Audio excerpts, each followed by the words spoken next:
Je reviens par devant vous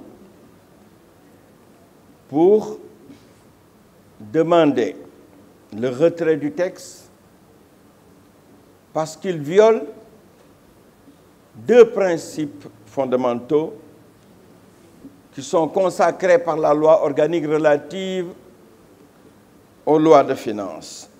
Le principe de l'équilibre et de la sincérité budgétaire. On constate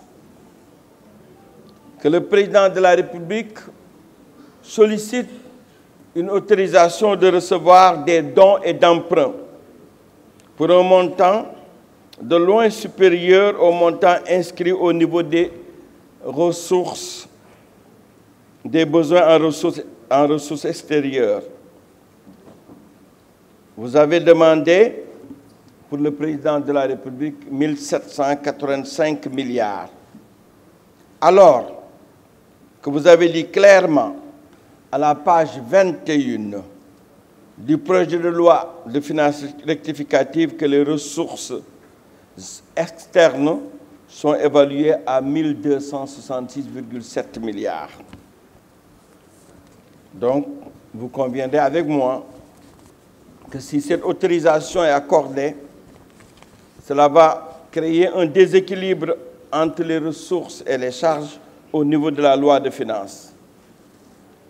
Cette demande viole le principe aussi de la sincérité budgétaire et entraînerait le non-respect du principe d'équilibre budgétaire.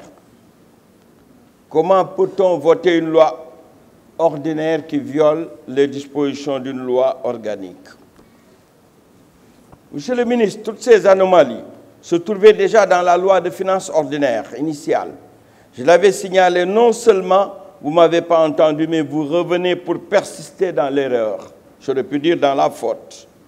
Vous avez changé de format l'élaboration de la loi de finances rectificative par rapport à la loi de finances initiale. Dans certaines parties, notamment les ressources et l'équilibre budgétaire, dans l'exposé des motifs, en pensant que cela suffirait à faire passer la violation des principes aussi importants, mais cela ne peut pas tromper notre vigilance.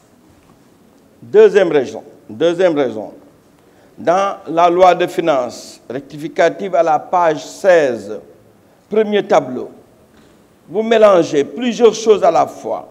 Les éléments du budget de l'État, les dons budgétaires, les dons en capital, les tirages pré-projet, les tirages pré-programme, les comptes spéciaux du Trésor, le remboursement de la dette en principal, le déficit budgétaire hors emprunt. Je trouve cela inadmissible.